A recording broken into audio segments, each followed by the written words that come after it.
We'll jump right into it.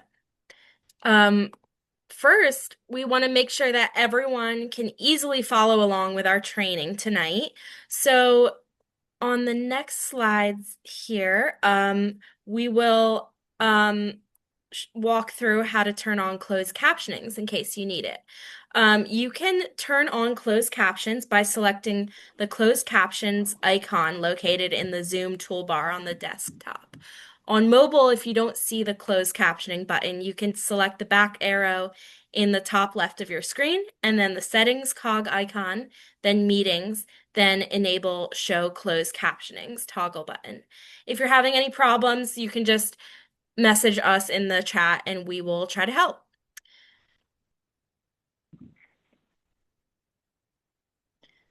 All right. And I think I just skipped right over our introduction. So I will briefly introduce myself before we get to the next part. My name is Lauren Gigax. I use she, her pronouns. I am the Maryland Program Associate at CCAN, and I live in Silver Spring. And I'm really happy to see you all tonight. I'm here with Mustafa and Xander. Mustafa's our director of campaigns and strategies, and Xander, um, sorry, Xander, I don't know your title. I'm the Virginia field manager. Virginia Field Manager. All right, great. And I love that you guys are introducing yourself in the chat, so keep that going. And let's walk through what we're up to tonight.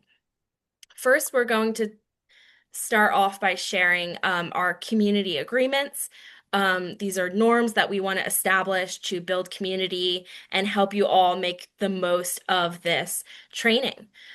And we are going to talk about why we're launching this series. We're going to talk about what is organizing, our approach to leadership, organizing, and learning. We're going to talk about how we organize people and move them to action. We're going to discuss what are the different types of tactics we do within an organizing campaign.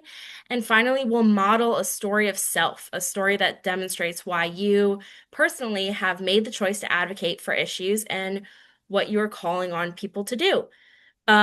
So in about 5 minutes, we're going to be discussing why we have launched the summer series. And so I encourage you all to write in the chat why you decided to attend tonight. And let's get into our community agreements.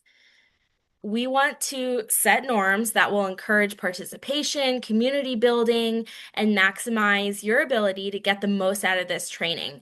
So I like to go around and we'll have some different people read these community agreements and we'll ask you to agree to them. So please raise your hand if you'd like to read one of these agreements. Go ahead, Aiden. Start with number one. Yeah, okay. Safe space, brave space. Learning new things can be uncomfortable and challenging, requiring all of us be brave and step into our own discomfort. But our ability to be brave rests on the foundation of feeling safe, of being seen, heard, and respected. Wherever possible, strive to build a space that is both safe and brave. Thanks. Who wants to take number two?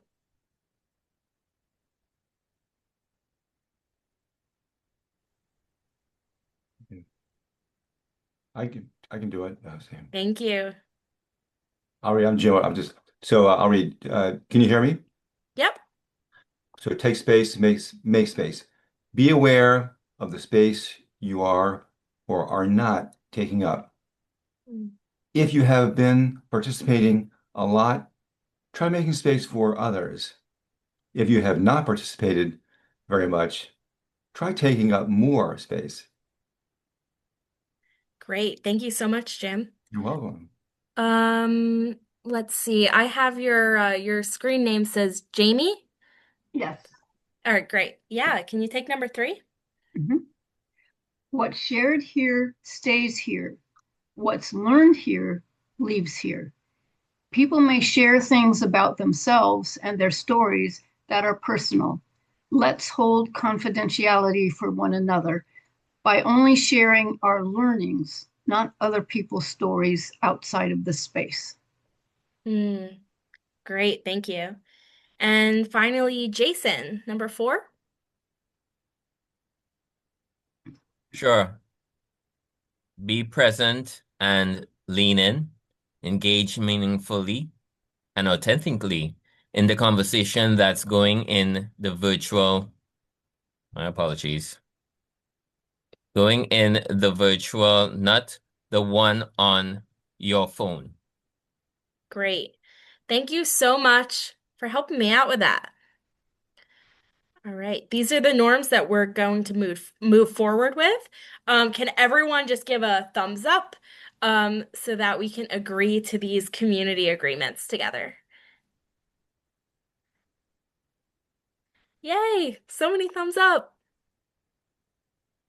All right. Let's get into it. We're going to talk about our why. Why are we launching this Summer Skills Up series?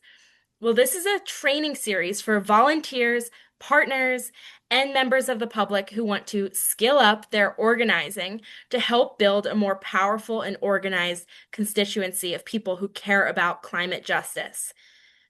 I am seeing so many great responses of why you are here tonight. And in order for us to win a fossil fuel free future, we need all of us. Each of you can be a hub for sharing information and pushing change.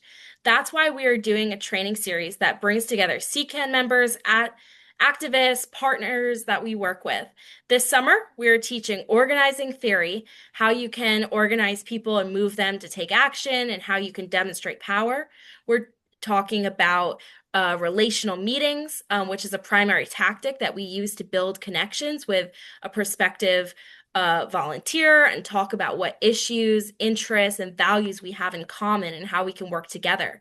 And finally, we are meeting to talk about power mapping, which is a tool that we can use that helps us assess how we can best position ourselves to get a decision maker to do what we want them to do.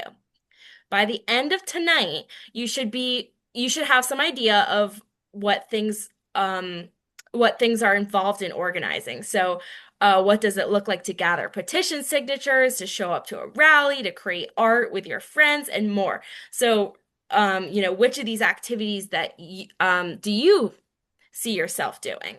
And then by the end of the training series, throughout the summer, you should have an idea of how those organizing tools can be put together to move a decision maker. And you can be thinking about what change you and your neighbors need and how you can take the first steps to creating that better world. And at CCAN, we want to create semi-autonomous action member teams of 3 to 7 people in communities that are working to build power and take on local climate justice campaigns and CCAN priority campaigns. We see this Summer Skill Up series as a step to help us get there and create a stronger, tighter-knit community of volunteer activists.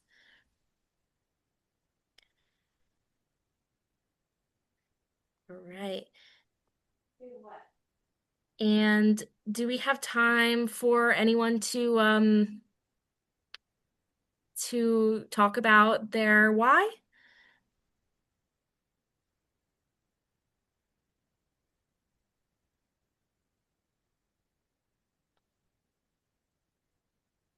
I can talk about the why part. Okay, great. Yeah. So Jim, I mean, to me, and I've seen the comments, and they resonate. Well, I think we're all on the same sheet. But I'm looking at this is my time and our time to really make a change in how local and non-local governments and organizations help us to ameliorate, fix the environmental problems we have right now. I'm really worried about all the things we all are fully aware of, global warming and air pollution and water pollution. I mean, I think we need to do so much. And as Xander would say, electrification, reforestation priorities. So to me, it's in my heart. I think, and I see all these comments, people are very much all about trying to help us make sure the world we leave will be better than the world we found. So that's why I'm part of this group. Absolutely. Thank you so much for sharing that. That was really great. All right, I think we're just going to move on now, and I look forward to reading more of these comments in the chat. So I'll pass it over to Mustafa.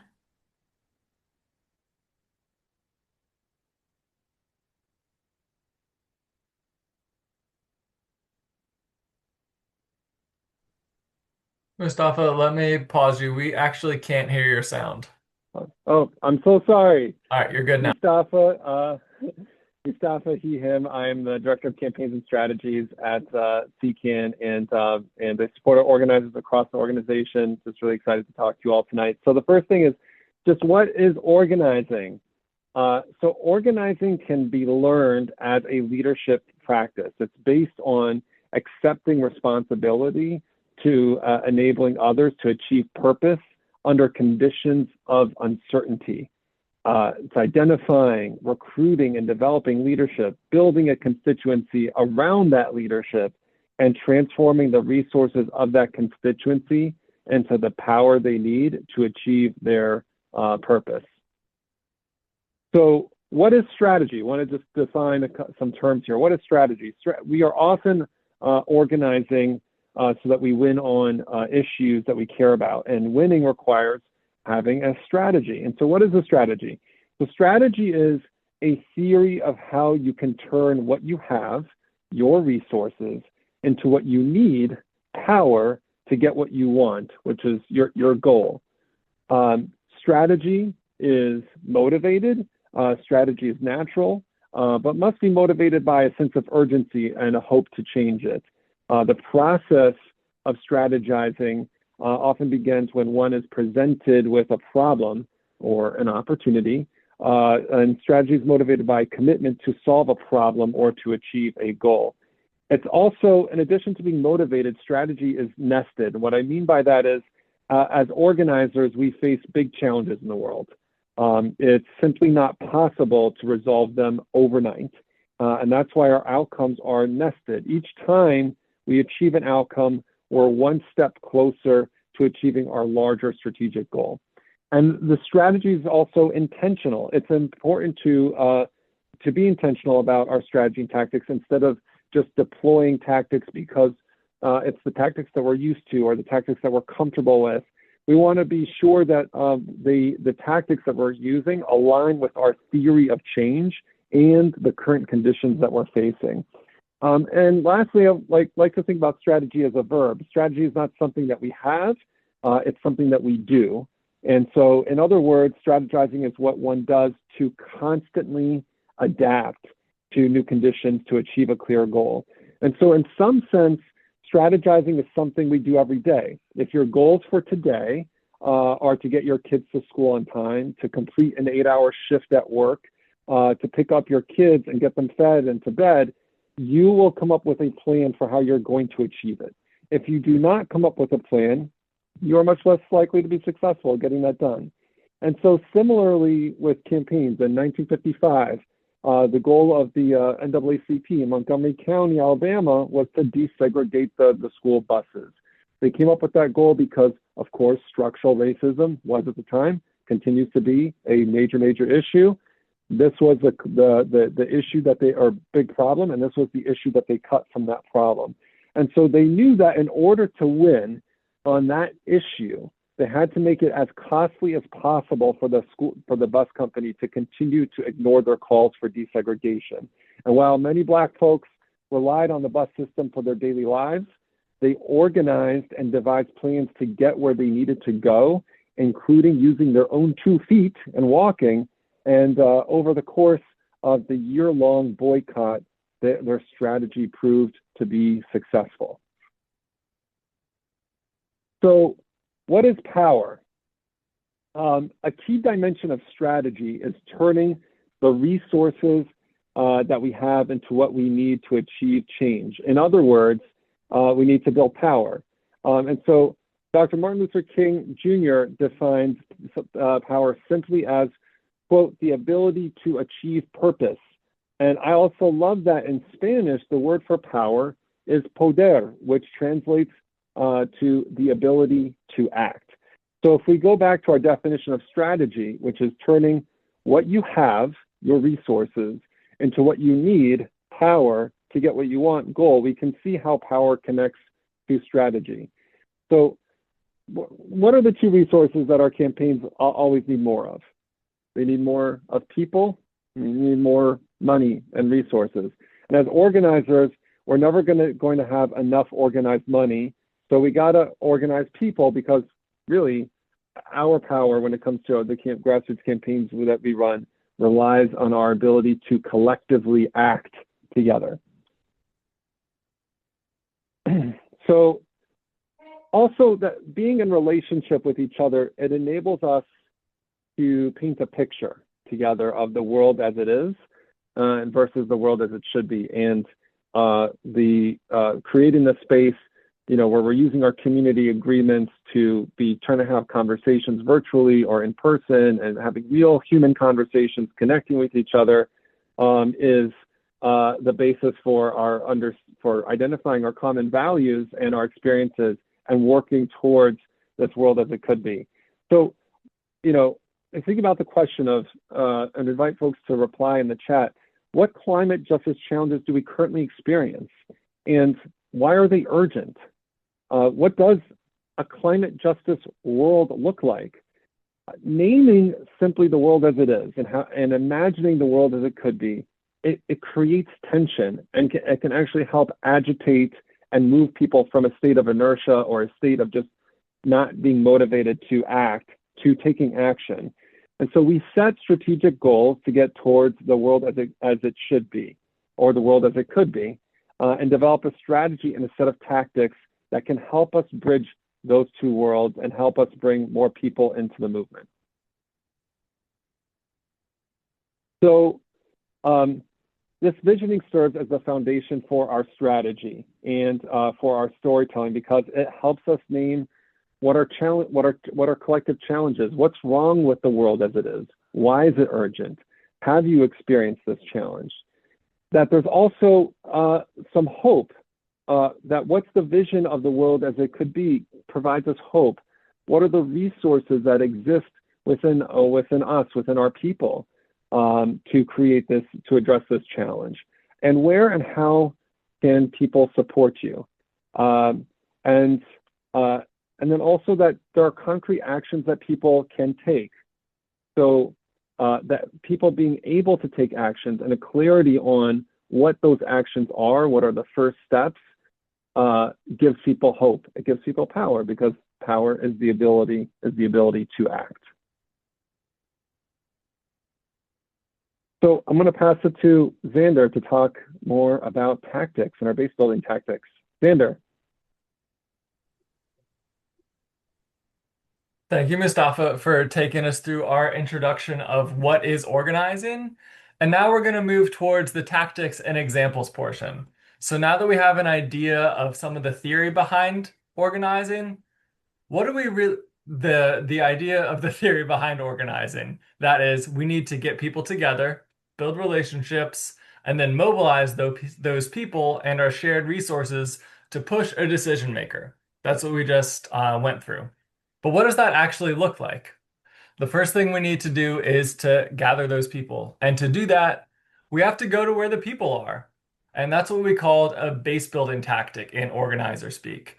And that's because your base is the organized people with the shared self-interest in the issue and the strategy that you're gathering and bringing together. So anything that builds that base is something that invites people to take action with you and connect. And there are lots of different ways to do that. You can see some examples on the slide. So I'm going to run through them real quick. One is to do tabling, showing up at festivals with a table, some fun giveaways, and information about how to get involved. This is a great way to connect with people who are going out of their house and coming to a festival, whether that is Pride, whether that is a food truck festival, whether that is a farmer's market. Another thing to do is to do a high traffic canvas. That can be super low stress and easy. You can see photos of that right here too. That is just standing with a clipboard or iPads in locations where you're gonna see a lot of foot traffic. That could be outside a busy grocery store, a metro station or bus stop, or a university building right between classes. This is ideal for getting a lot of new supporters really quickly. Less ideal for having super in-depth conversations about people and their values and their passions because you're getting them like when they're on their way somewhere. Another tactic is door-to-door canvassing. This is just knocking on people's doors either to recruit new supporters or to build relationships with people and have deeper conversations with them on a specific climate justice issue. Another thing that we can do is something that you may already be doing in your lives. It's a community presentation, and that sounds intimidating, but it can be very, very simple. This is getting together with a group that you already know and talking about CCAN or talking about an issue in your community or another group that you organize with. This can be anything from your book club, your parents' homeowners association, a religious organization. This is a way to educate a large number of people and to connect with another group that is already doing some work and bringing people together and gathering.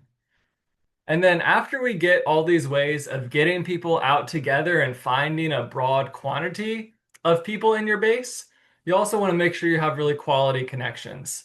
And that's where the relational and welcome meetings come in. This is just talking to people, either in a one-on-one setting over a cup of coffee or over a small group of new signups or new volunteers over pizza or some snacks. And in addition to getting to know each other and where they came from, how long they've lived in the area, you also want to get to why they care about climate justice, and then some of the skills and resources that they have as individuals and you all have as a community. And we try and model this throughout all of our work. That's a little bit of why we asked you in the chat to write why you came here tonight. It's about bringing in a little bit of that relationship. So we listed these 5 examples, and there's some common ones that we use frequently when we're organizing, but we know every community is different. Some people gather by the plaza, some people gather by the river.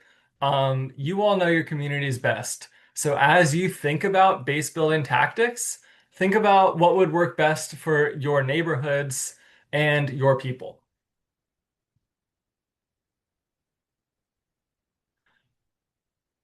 So I want to have a little bit of a conversation. Who has done any of these things? Raise your virtual hand or your in-person hand.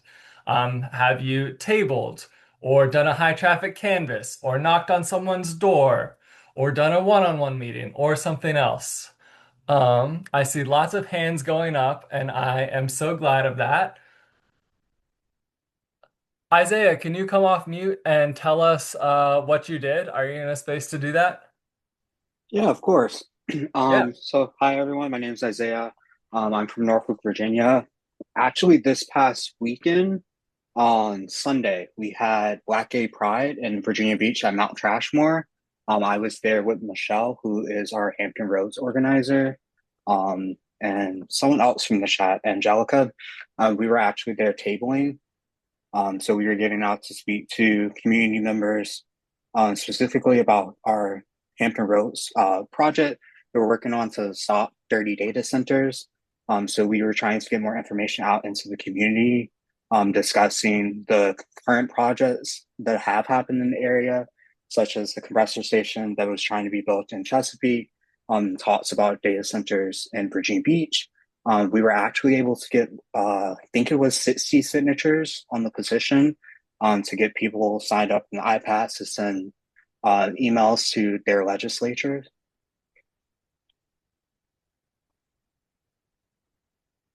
Isaiah, thank you so much. That is really helpful to hear. And two things that I'm gonna name, just because I know the event that Isaiah is talking about. The things that Michelle, the organizer, did when preparing for that event was choose which tactic was gonna be the best for that event. And so because this is a place where people are gathering over a long period of time and we have an option to have a table, we went for a table as opposed to high traffic petition. And you heard Isaiah talk about the fact that people in the area are concerned about data centers and do not want them in their communities. That made it a pretty easy choice for us when we were choosing what petition to work on. We chose to do the one that was stopping dirty data centers. And so those are some of the things that you want to think through is where you're going to be and what message is going to resonate with your people when you are thinking through which base building tactic you choose.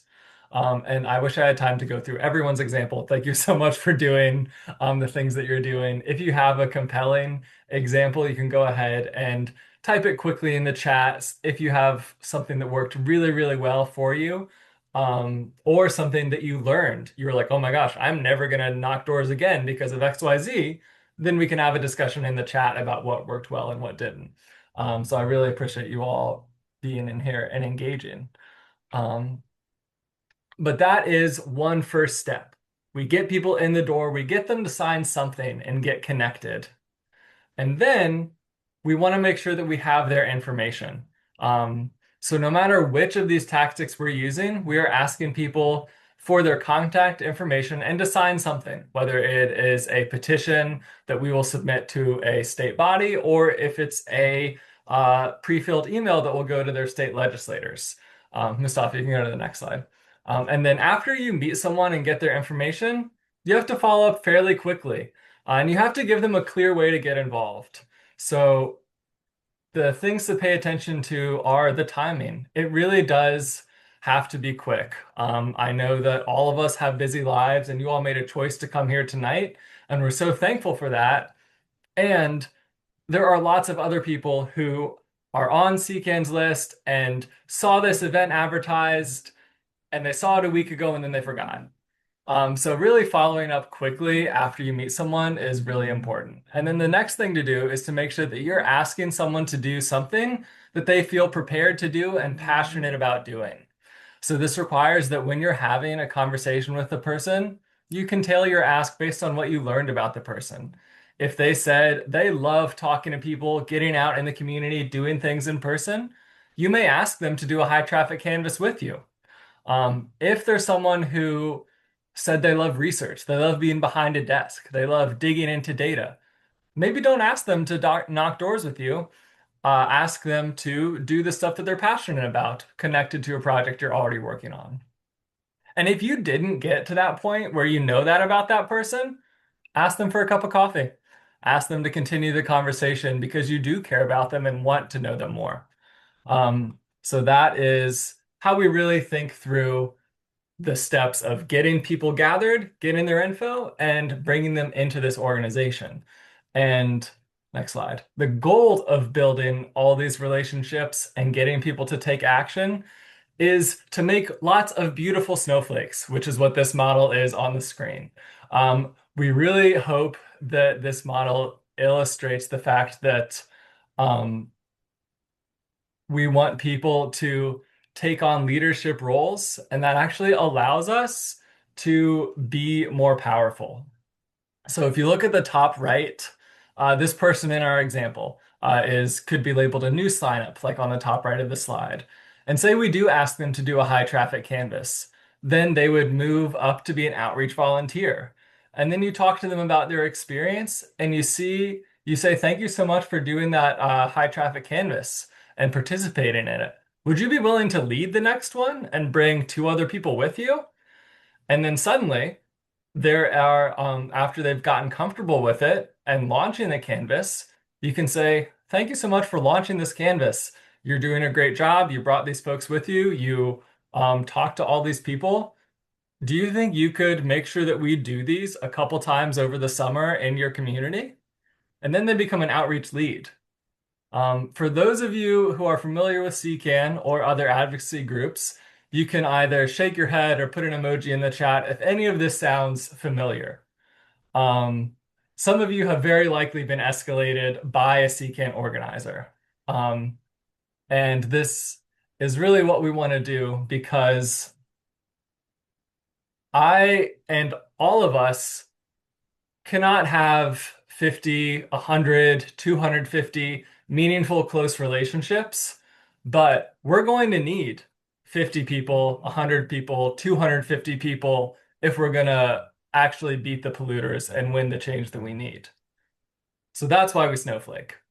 And to talk a little bit more about what it looks like once we get those 200 or 300 people together and we can flex our power, or 15 people, whatever it means, I'm going to pass it to Mustafa to walk us through how that can look.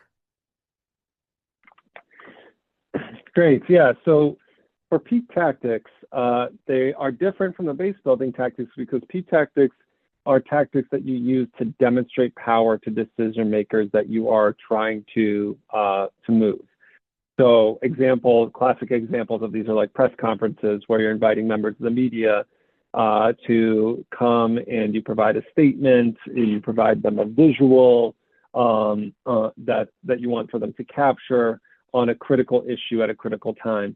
Rallies where you're gathering a group of people to create a powerful message that helps to tell the story and demonstrate the power of your organized group. Rallies could be, a group of 25 people, or it could be 1,000 people coming together.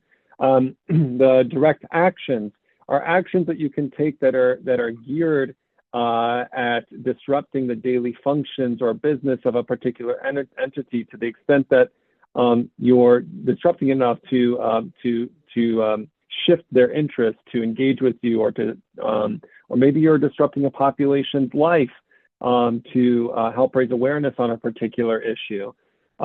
Lobbying your legislators, lobbying your legislators, it helps to display the organized power of your constituency, and also can help educate, it can pressure, or build relationships between the constituents and the legislator. Okay, I want to give an example of this from our DC team. So like many regions, DC has ambitious climate commitments, but we were struggling to meet them. And in the case of DC, this is not so much of an issue of bad legislation, but actually because of bad regulators. The Public Service Commission is a government agency that's supposed to regulate our gas and our electric companies. And in DC, they haven't taken this job seriously. They've been allowing massive gas pipeline investments by using customer money to be financing it, letting our rates go through the roof. I say our rates because I'm a DC resident, and failing to make any serious plans for moving off of methane gas. So we got organized in DC. We employed a variety of tactics to try to change our decision makers' minds and prevent unnecessary expensive investments in fossil fuel pipes. And this was, we started doing this a few years ago, and we were the first organization with a group of partners coming in to actually do this work in any kind of recent memory with the Public Service Commission. And so in the summer of 2025, the Public Service Commission, they started holding a series of community hearings to hear from the public. We showed up in numbers, looking our regulators dead in the face and explaining to them why we need to move towards cleaner, more affordable energy. And unfortunately, at the time, we saw no change. So in November 2025, we were kept on coming back. We inched closer to a big decision, and we held a rally, and a group of about 20 concerned residents, community advocates, faith leaders, showed up outside the Public Service Commission offices, which 50 people, again, because nobody had really been showing up with any consistency to the Public Service Commission hearings, is a big deal and very noticed. So we are chanting, drawing with chalk, and sharing our stories of how and why methane gas is no good for DC. And then in December of 2025, we were expecting a bad outcome. We moved to doing direct actions, to be interrupting the PSC hearing with chants, singing, and posters to raise the profile of this issue and to continue to fight what we knew would be a bad decision for DC residents. And while at the moment we haven't won this campaign yet, we have been very successful. We have shifted our goal to raise the public profile of these issues and to bring light to a government agency that wanted to hide in the darkness. And we've prevented at this point literally tens of millions of gasppayer dollars from being invested in more fossil fuels in the district. And we've brought these issues of clean and affordable energy to the front of public awareness, so much so that our legislators on the DC City Council and mayoral candidates are talking about making serious changes to the leadership of the Public Service Commission. They have been echoing our calls with us for new leaders to lower our bills. And we've saved DC gas customers millions. We've made huge progress towards creating a clean energy future in DC. And that's what happens when you can get organized and executing these types of peak tactics. So there are six organizing questions that I want to raise that I think help to guide people's strategic thinking. So one is, who are my people? We are trying to build a constituency, and constituents are people who have a need to organize, who can contribute leadership, can commit resources, and can become a new source of power. So it makes a big difference whether we think of people with whom we work as constituents. They're not our clients, right? They're not our customers. They are our constituents. And the constituents comes from the Latin word for stand together, to associate on behalf of common interests, to commit resources, to act on those interests, and to have a voice in deciding how to act. And the organizer's job is to turn a community, people who share these common values and these interests, into a constituency, people who can act on behalf of those values or interests. So what is the change that they need? We look back at the world as it is versus the world as it should be, and we're making sure that we're really clear on what the problem is and how it is affecting everyday people's lives, particularly about how it affects everyday life for people is really, really important. And so the third one is, what is our theory of change? Figuring out how to achieve a strategic goal, or even what goal is worth trying to achieve. As we even talked about in the DC example, we shifted our goal as the arena changed, and as we learned more. Requires developing a theory of change. And the theory of change tries to answer the questions of how we proactively organize our resources to shift the power enough to win the change we want, and to build our capacity to win over time. So to develop a theory of change, we need to be clear on what we want, who has the resources to create that change, and what do they want, and what resources do we have that they want or need.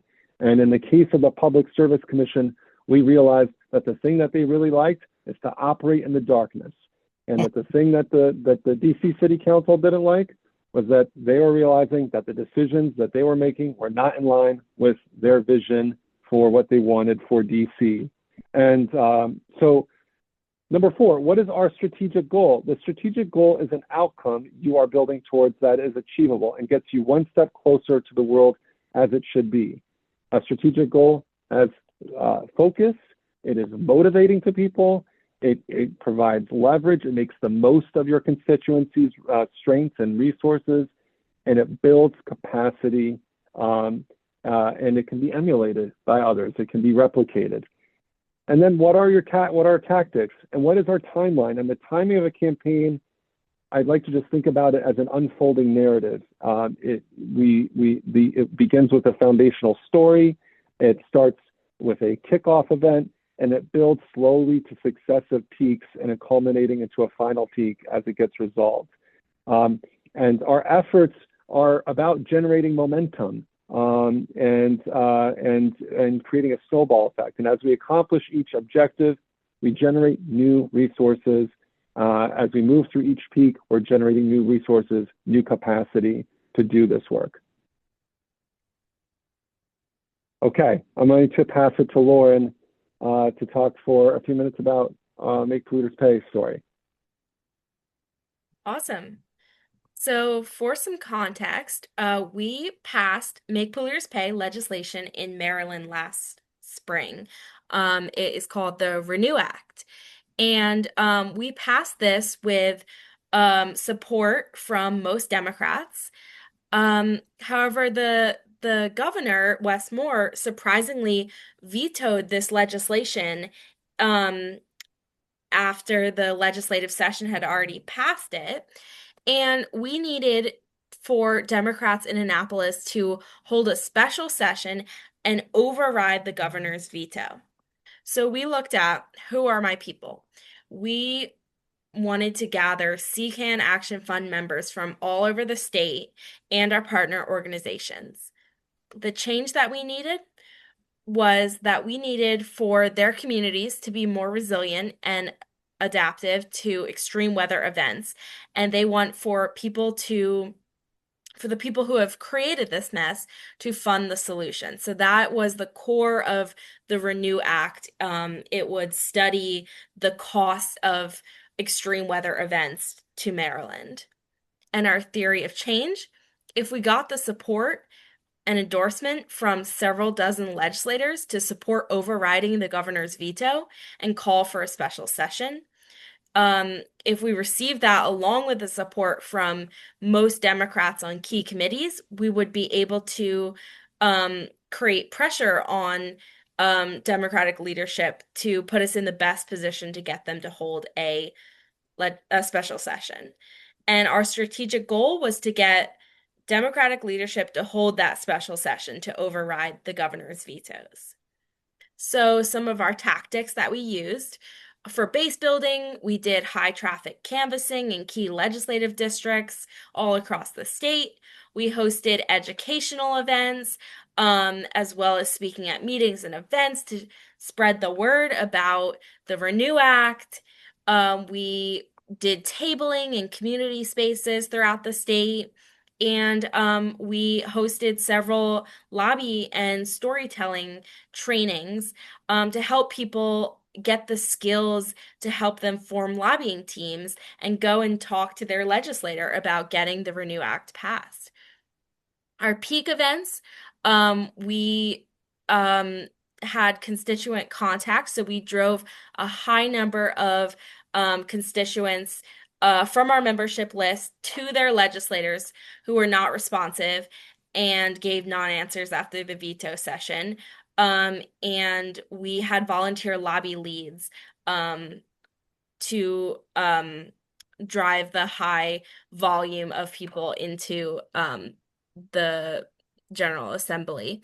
And we hosted a online event called From Redlining to Renew.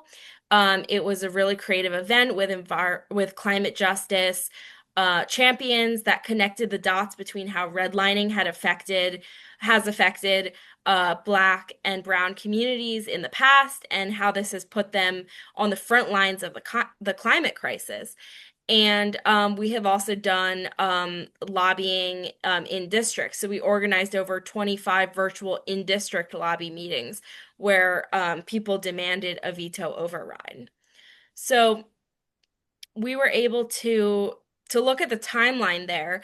From June 2023, we had started with the base building and the initial educational launch event in Baltimore with legislators. And to try to, spread the idea of what the Renew Act would do, how it's important for people who are facing climate disasters around the state. And then in January of 2024, we actually got that legislation introduced. And in January of 2025, we reintroduced the legislation, and we had our first lobby day in February, and then we had our first annual student climate lobby day in March, and then in May there was the veto, and then from June to August of last year we had this base building effort to kind of build things up for the veto override. And we launched that constituent contact to pressure legislators in August.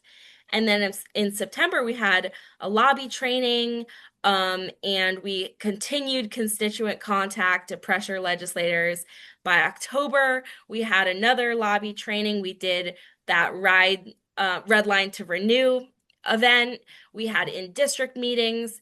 And then in November, we had a storytelling training. We continued in district meetings. We got the special session scheduled. And in December, we amped up constituent contact to legislators to override the veto. So it's been a long process. In January, the veto override happened, and the study is now being funded. And it's in the process of the study is in the process of getting studied.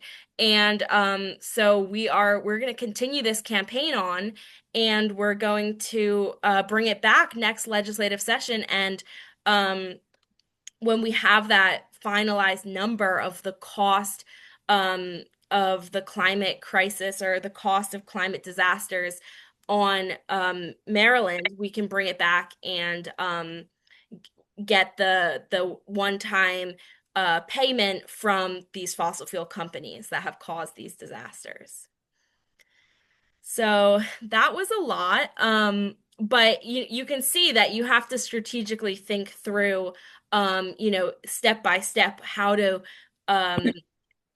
build up more and more to get to your goal. And next, we're going to talk about stories of self. So our storytelling, I mentioned we had storytelling training. Lauren, if I could just jump in just for a quick second. I know that, as Lauren said, it was a lot. If you have questions, just take notes of them for right now. And once we're done with the training component in the next 10 minutes, we're happy to stay on. We slotted through to 7:30. We're happy to stay on, for folks to, for anybody who wants to be asking questions of us. But go ahead, Lauren. Yeah, good flag. So storytelling is a great way to move people. So storytellings help with organizing for so many reasons. First, storytellings motivate people to act with you. It can be inspiring. It also demonstrates your values and shows people what you care about. It can demonstrate vulnerability. Stories are also easy to relate to, and they create emotional connections with the people you're talking to. It's also difficult to dispute personal stories, so it's a great way to, share something that is personal. And it elicits people to think about their personal stories so that they can begin to share those. And so you can use your storytelling in relational meetings when you're trying to connect with other citizens, people in your community. You can use them in lobby meetings when you're talking to your legislators. You can use them when you're giving testimony at a hearing, and so many more examples. Your story of self is the choices and the moments that led you to action. So we use this challenge, choice, outcome format to tell our stories. So I have an example of one of my stories when we were advocating for more public transportation. So why don't we play this video, and then we'll come back and we'll do a little analysis.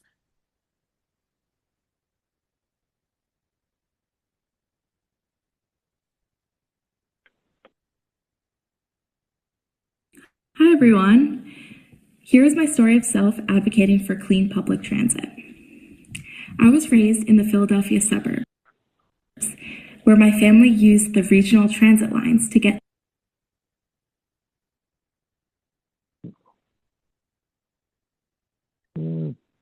to work and to school. Here is my story of self advocating for clean public transit. I was raised in the Philadelphia suburbs, where my family used the regional transit lines to get to work and to school. We share one car, and when SEPTA was recently defunded, it made it so much harder for me and my family to get around. The trains ran way less often, which meant any changes to my work schedule could leave me stranded in the city, needing to get picked up by a family member in our car. It was a very frustrating experience, and it made it very hard for my family to do what we wanted to do. Now that I live in Silver Spring, Maryland, I feel very lucky to not have a car and to be able to use the Red Line and the Montgomery County buses to get around. But I still feel constraints with where I'm able to travel. It makes it hard to visit friends who live further out in Silver Spring and to get to other areas of Maryland, like Annapolis, for work. My hope is that people who don't want to drive or can't drive do not have to feel limited by the lack of public transportation options. I know firsthand what happens when a state deprioritizes public transportation, and I don't want Marylanders to suffer the same fate. I made the choice to fight for better public transportation in Maryland. I don't want just to have a public transportation system. I want one that is expansive and thriving. Maryland needs to invest in clean transit so that people who rely on public transportation can get everywhere they need to go. All right, so that was a little example for you. And I want you to think right now about what resonated with you in that story. Did you hear the challenge? Did you hear what my vision for the world as it could be was? What was I asking people to do?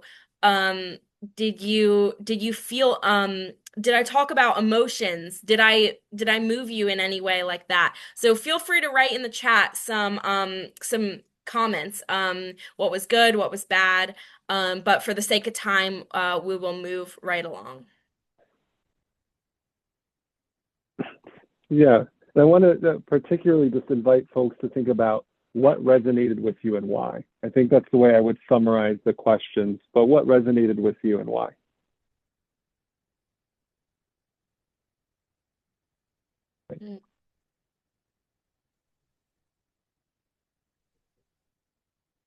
Thanks, Steve, for answering the question in the chat. I appreciate it. Other people can do that too. And thank you all for sticking with us. And I want to just highlight that, Lauren, I appreciate you sharing that story. And I know that each of you here on this call also has a story like this. But I also know that it's hard to talk about ourselves, even though humans are natural storytellers. Sometimes it can feel like we don't have the stories that our communities need to hear. But here at CCAN and here in the organizing space broadly, we want to challenge that a little bit. And we want to challenge each of you to think about what it would mean to be the person telling your story. So to think through that and to get yourselves prepared to do that, we prepared a worksheet that I just dropped in the chat, and we'll also go over this in this will also go out in the follow-up email. But this worksheet is a framework to get you thinking about your story and how it connects to all of these organizing questions that we went over during this session today. It's a really good way for you to kind of connect the organizing theory of what Mustafa was talking about with community power and resources to what I was talking about with needing to build a base and connect with people, to what Lauren shared about her story and why this matters to each of us. This worksheet is a really nice way to put it all together and would be a good thing for you to look through and jot some answers down on before the next session in July.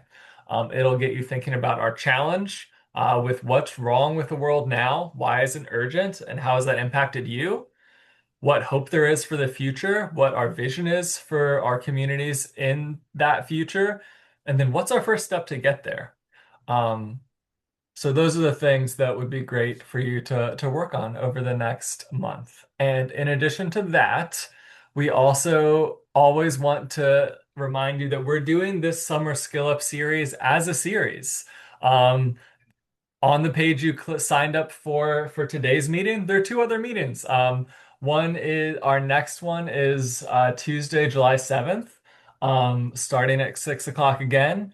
And during that session, we will go through one key aspect of organizing, which is the relational meeting training. So we'll talk about how you take your personal story and connect to someone else, and how we can do that to build really strong, tight ties between these snowflakes. And then our last session, we talked a little bit about this in the chat, is going to be our power mapping training. And that's going to be August 4th, starting at 6 o'clock again. And that means that we're going to talk about how we apply our strategy into a specific campaign.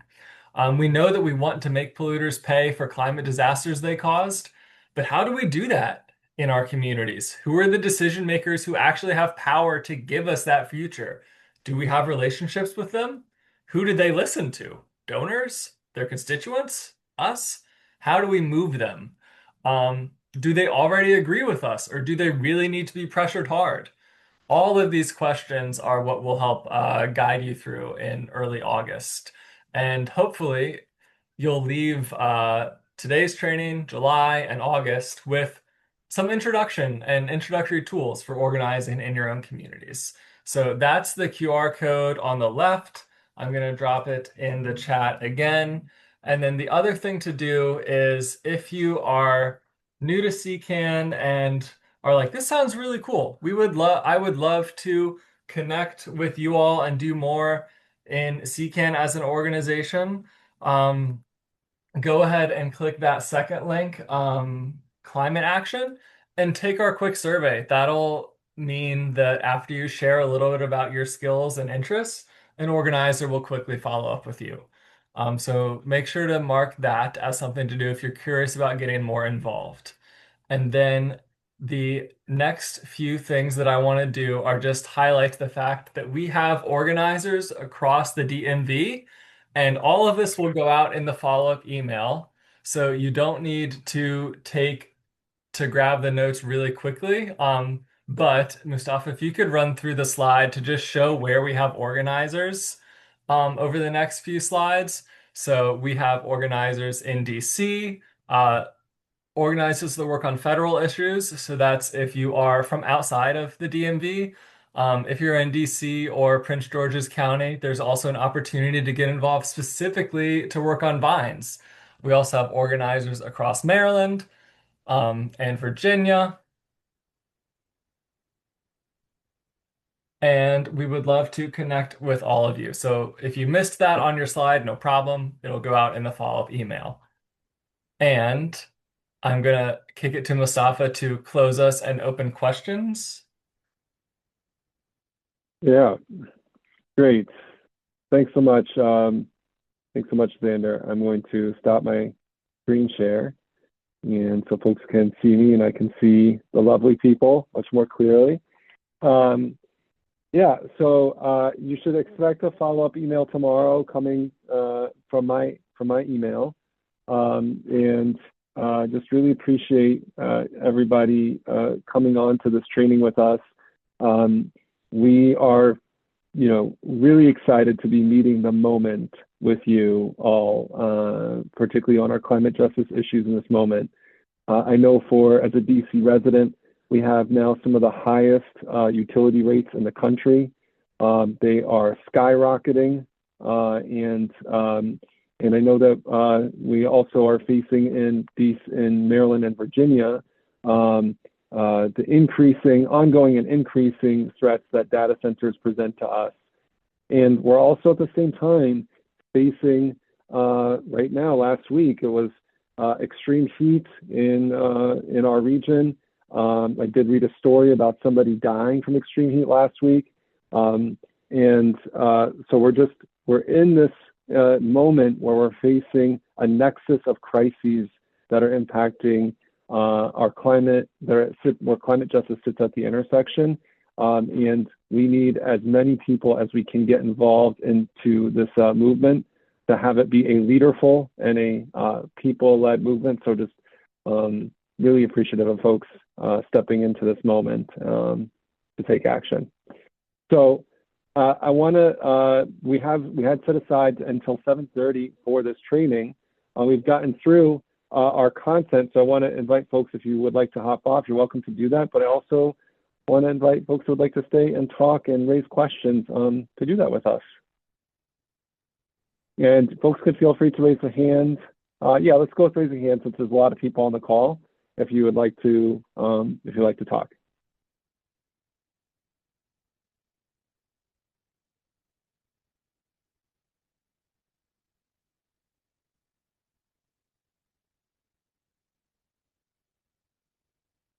See, I'm seeing some questions in the chat, and I know there have been questions posed earlier, so I'm going to lean on Xander and Lauren, if there's questions that you were seeing earlier. But there's so many lovely people commenting in the chat. I lost the thread on where I think somebody posed a question. Folks are welcome to also raise their hands if you like. Okay, Maybe we'll start we got a with few folks. Jean. Do you want to ask your Yeah, question? thanks, Lauren. Yes. How do you do or learn how to lobby? That's a fantastic question, Jean. Jean, where are you calling in from? Where do you live? Baltimore. Baltimore. Fantastic. So for sure, Jean, and the follow-up email, well, you should definitely schedule a time to meet with Dustin, who's our Baltimore coordinator. And would be very happy to connect with you and talk you through the lobbying program. We actually are going to be building towards a lobby program for September and October, as we're going to be putting more and more pressure on legislators to be supporting things like Make Polluters Pay, the implementing legislation for next session. So that's going to be coming on the radar here into not so distant future. But I would definitely connect with Dustin. Okay, because very happy to train you one-on-one. I'd love to help with the Make Polluters Pay, but I'd also like to get some AI data center issues, ready and up to go for September. Thank you. So it's not you that I email. It's Jean. It will be Dustin, and I will include contact information, the follow-up email, as well as a link where you can just actually schedule a meeting with him, and he will talk with you. Thank you. This was really great. I can't thank you guys enough. Oh, thanks so much, Jean. Really appreciate that.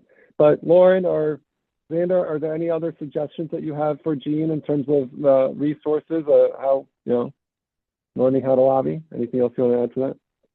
Definitely keep up with our messaging and our emails. We do a ton of trainings throughout the year, and as we get closer to the legislative session, we do a lot of lobby trainings. And so look out for those. Great. I'll go to one of the questions in the chat. Hope asked, does anyone have any advice for getting involved in climate organizing as a high school student? Oh, I'm going to punt this to Lauren or Xander. Why don't you take this? Yeah, Xander? I can do this. Yeah, sure. Hope and Anna, thank you so much for this question and flagging this. The short answer is that we would love to organize with you, and that just like all the stuff that I talked about earlier and that we all believe in about each of us being the experts in our community and wanting to know and wanting everyone to feel that and know that totally applies to high school students too. That is the first thing that I'll share. And then the other thing I can share is that this is something that we've done at CCAN, and have done fairly well. I think that within our organization, we have a good handle on what it means to organize with high school students and make sure that we have all of our ducks in a row for having transportation secured, coordinating with teachers or with parents when we need to, providing resources that are needed and useful, and able to be like applied and shared at schools too. So I think that we've done this a couple times recently in Baltimore and Virginia. We did big mobilizations to like get high schoolers out to our lobby day in the General Assembly. And let me see if Kate is still here. They were on and they came to that too. No, they had to go. But I think that we would love to organize with you. And the things that I'll share is that we know that with any community, when we're going into a place, it takes continued showing up. So when we said, okay, we want to have high schoolers come from Open High School in Richmond to the General Assembly, we didn't just send an email and expect that people would show up on the day of. myself and our Richmond organizer had virtual and then 2 in-person meetings with them for like the 3 months before the General Assembly session. And we're talking about doing it even earlier for the next year. So those lobby trainings that Lauren highlighted, we start doing the how to lobby trainings in the fall. And then we get people prepared and taught and skilled up and ready for January. So I think that we have a lot of resources and we would love to focus on what people want to work on. Yeah, and again, we'll have contact information in the follow-up email.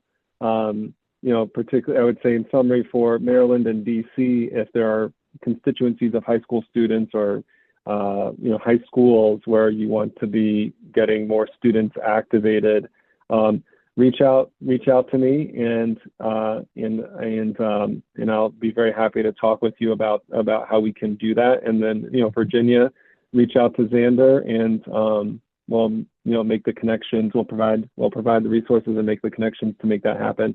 Just last week, I did training with our Montgomery County, with our Central Maryland coordinator in Rockville with 2 different classes of 30 high school students from across Montgomery County. So for us, it's particularly helpful when we can lean on parents or the schools themselves to bring students together, given policies that are meant to protect students and their privacy, and that certainly makes it in terms of the procedurally easier for us to do it. Any other questions we got, Lauren? We got a few other hands. Yeah, let's go back to hands. Alex. Good afternoon, everyone. My name is Alex Martin, and I reside in Richmond, Virginia, and presently I'm in Crane, Missouri, outside of Springfield for the next couple of weeks, visiting relatives and family. And part of my what I've been active in, and I'm glad that I attended this session, and I want to say for the presenters, very well organized. I thought that the presentation deck was well put together, thoughtful, and the topics were relevant, and it provided a good learning opportunity. So a couple of things. I've been working with SouthsideRelief.org, and they're basically focused on environmental justice in the South Side of Richmond. This last year, I participated in the creation of Ernst Park Road in Richmond's South Side, a collaboration between the Department of Public Works, Parks, along with Southside Relief and Groundworks.org, in planting a new garden for access by communities that are underserved. And that was a tremendous opportunity to experience how true grassroots organizing can benefit a community, hands-on. Additionally, also participated in a working session, again in the South Side.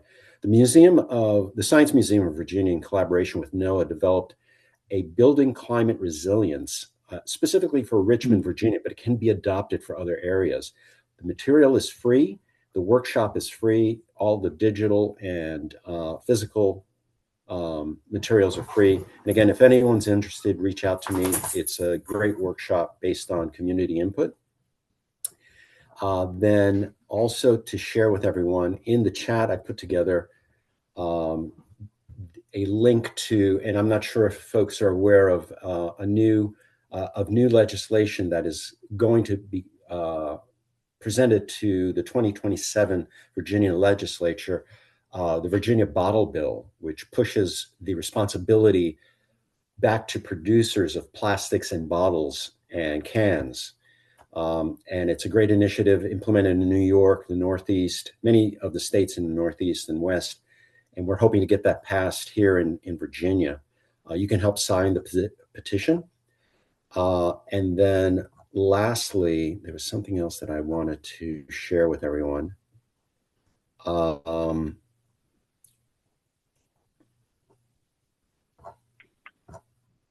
There was we were talking about community grassroots organization. The Guardian had a great podcast that I just listened to around that topic. And this is a comedian in Minnesota, had nothing, to really he understood how to talk to people and how to bring people together and how to extend the message to legislators, essentially community council people.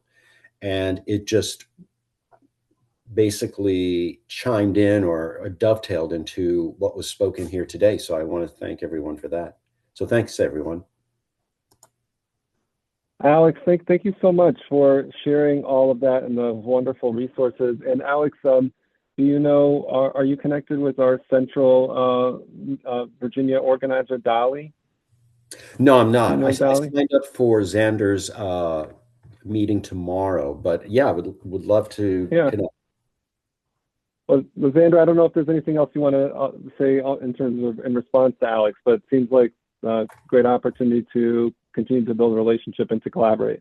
Yeah, Alex, I'm thrilled that you're already organizing with Southside Relief, and we'll come tomorrow. You'll be able to see Dolly there, and I'm really looking forward to it. Yeah, that'll be great. Sounds good. Thanks, Alex. Lauren, who do you have next? Okay, one more in the chat from Jim. How do we build energy to lobby and have an impact at the federal level?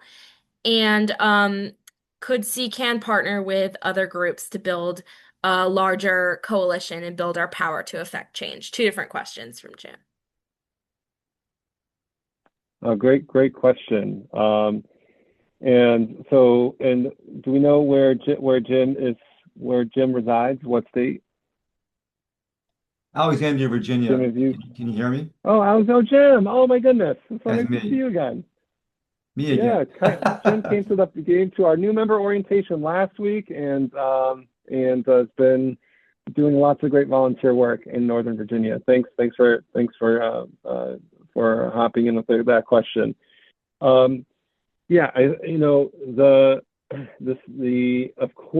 Of course, the political dynamics on the federal level are very, very difficult in this moment.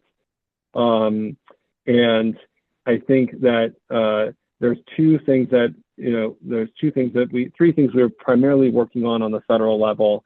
One is, surprise, surprise, the president and his supporters want to be passing legislation that would be providing immunity to fossil fuel companies to undercut any attempts to make polluters pay and to undercut our efforts on the state level.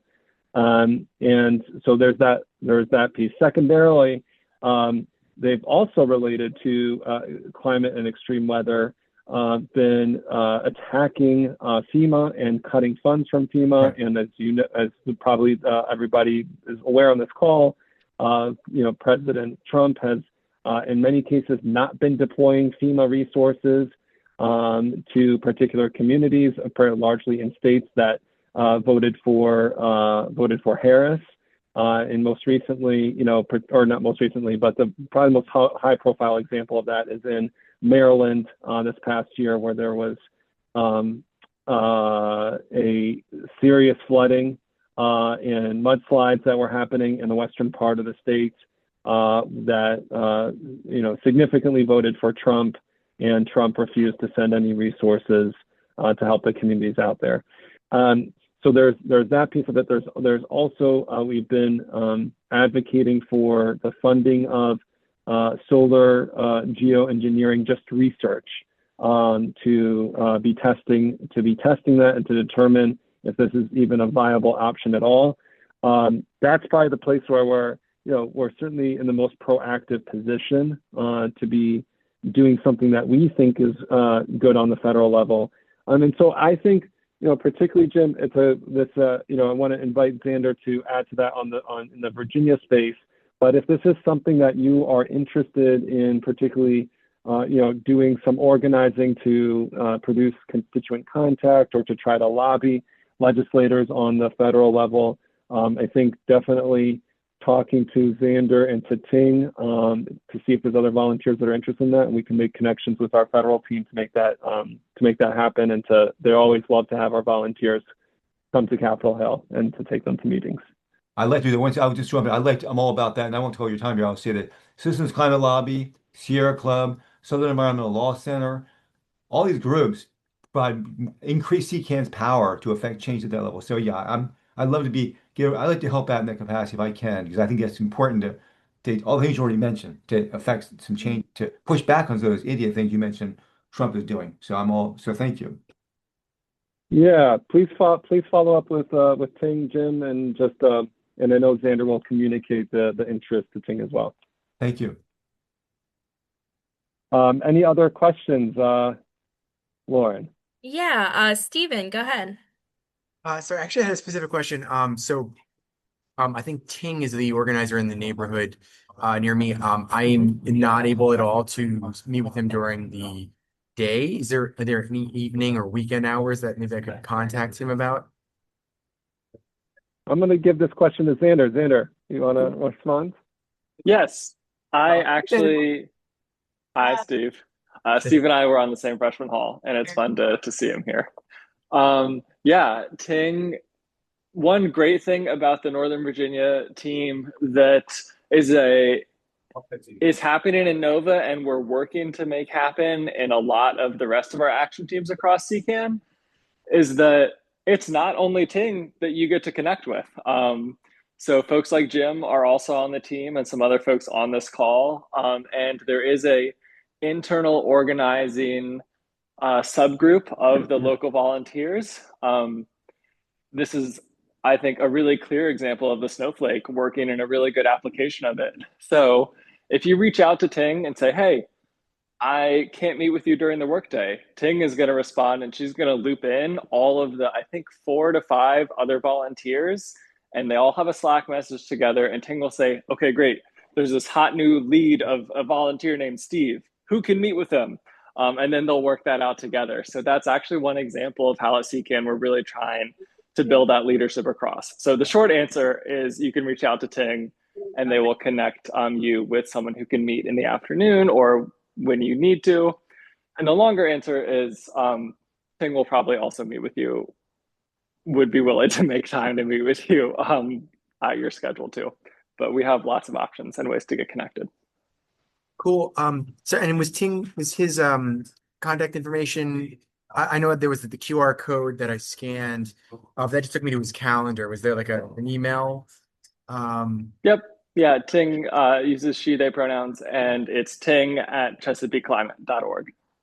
Okay. So Ting at.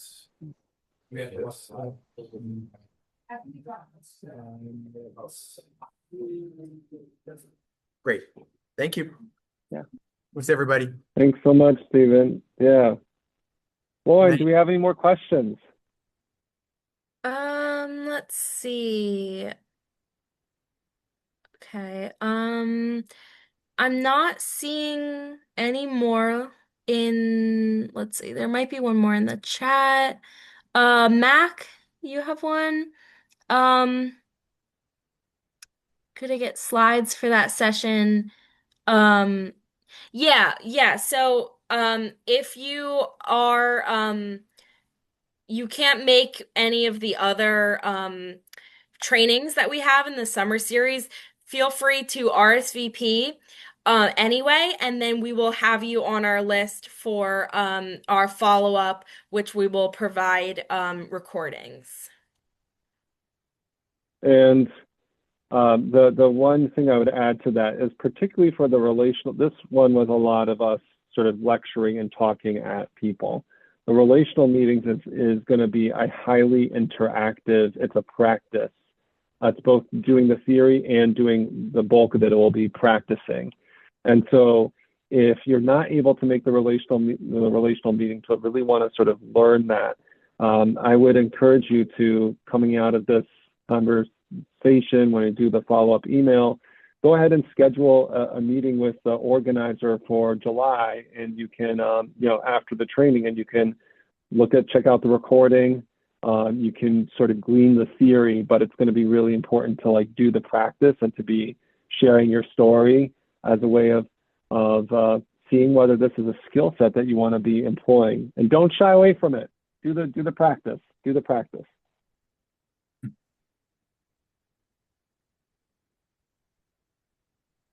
Any other questions, Lauren, that we see? No, I don't see any more. Does anyone else have any questions? Want to get off mute? I have a question slash observation. So I'm putting together that the structure for the organization, since it's snowflaking out, is a little different in each area. Is that true? Like from DC to Baltimore to Virginia, like how CCAN organizes? What does that look like? That's a great question. And yes, the snowflake looks different in each of the areas where we have teams of volunteers in it. And I know you're in Baltimore, and so with the Baltimore team, they have their own cadence of meeting. They Dustin still does a lot of the onboarding of new members, new volunteers. But they're volunteers that have taken on particular roles within campaigns or that have expressed interest. And so the action team meetings are going to be kicking back up in Baltimore in the next month here, and I'm forgetting when the next one is scheduled. But definitely connect with Dustin, and he'll get you plugged into that. The variance is the teams. When they launch, and then periodically throughout the year, keep looking back at what is our purpose? What is our purpose statement? What is the things that we're having in common that we are identifying as priorities? A lot of that is shaped as what the priorities that CCAN as a staff organization identifies, but not all of them. So some of them are things that are really sort of like hyperlocal fights or interests that are driving them. I love to tell the story that when Xander started the Nova New Leaf team, our Northern Virginia team, that they identified protecting green spaces as one of the priorities through partner organizations. And part of the challenge was that there was deep cuts in Fairfax County that were being presented to the Parks and Recreation Department, disproportionately impacting black and brown neighborhoods, where they're going to be cutting staffing and services to those parks. And the volunteers were like, we got to take this on. This was not a CCAN organization priority. We learned about it through the volunteers and the grassroots presence. And they decided to take on that fight and to win. And not only the first year of keeping the money, but then the next year expanding the pot of money for the Parks and Recreation Department. So I'm saying all that to say that there is the opportunity for when our teams and volunteers coming together on the ground to be identifying what are the things that are driving interest and excitement that we share in common, and let's talk about it with the organizer and see if we can just work on that together. And so I find that to be particularly exciting. And so the structures of point of that being is that literally the arenas for our fights, whether it's in Baltimore, Montgomery County, Prince George's County, Anne Arundel County, Southern Maryland, DC, Northern Virginia, Richmond, Hampton Roads, the arenas are different and people's interests are different. And while there's some things that are in common about the structures, there are notable variances to try to meet the communities where they are.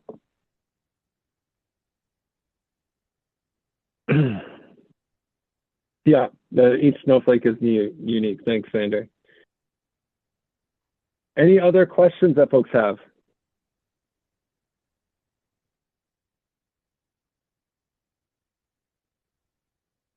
All right. Xander or Lauren, any final thoughts, final words as we sign off? I don't think so. Thank you so much for coming tonight, everyone. It was really nice talking with you guys. Same, what Lauren said. Yeah. Thank you all. Thanks so much, everyone. Bye. Have a good night.